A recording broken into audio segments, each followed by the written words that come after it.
I'm Matthew Bourne. I'm the director of New Adventures dance company. We're celebrating the 30th anniversary of Swan Lake, my Swan Lake, created in 1995. It changed my life. It changed the life of my company.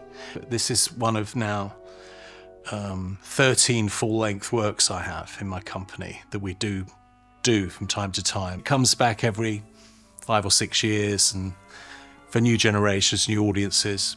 We travel around the world with it and around the UK, where it's become incredibly popular.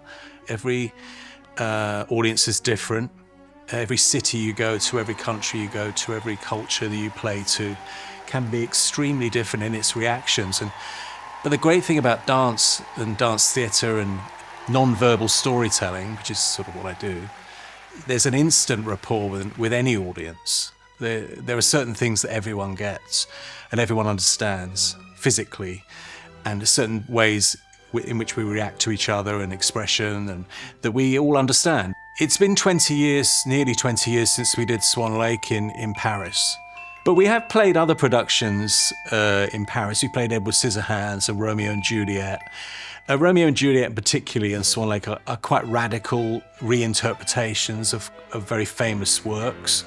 And I feel the Parisian audience is very responsive to the new, particularly if it responds to something that's very well known, and it's a new vision of that music or that piece or that story. This season of Swan Lake is subtitled The Next Generation. It's a very memorable piece for everyone who's been in it and been involved with it, but for new audiences as well. It changes people's perceptions of dance. It gets people into dance who didn't think that it was something for them, there was never something they were going to enjoy.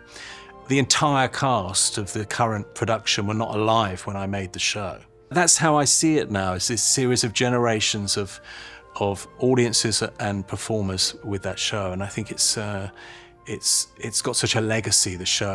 I think it's incredibly valuable to be presenting work, sharing work across nations, across cultures. The more we find we have in common, the better, particularly at the moment. I think these kind of things these kind of experiences can make us reconnect with each other internationally and know that we are deep down all the same. And I think that's a very comforting thing and a very important thing.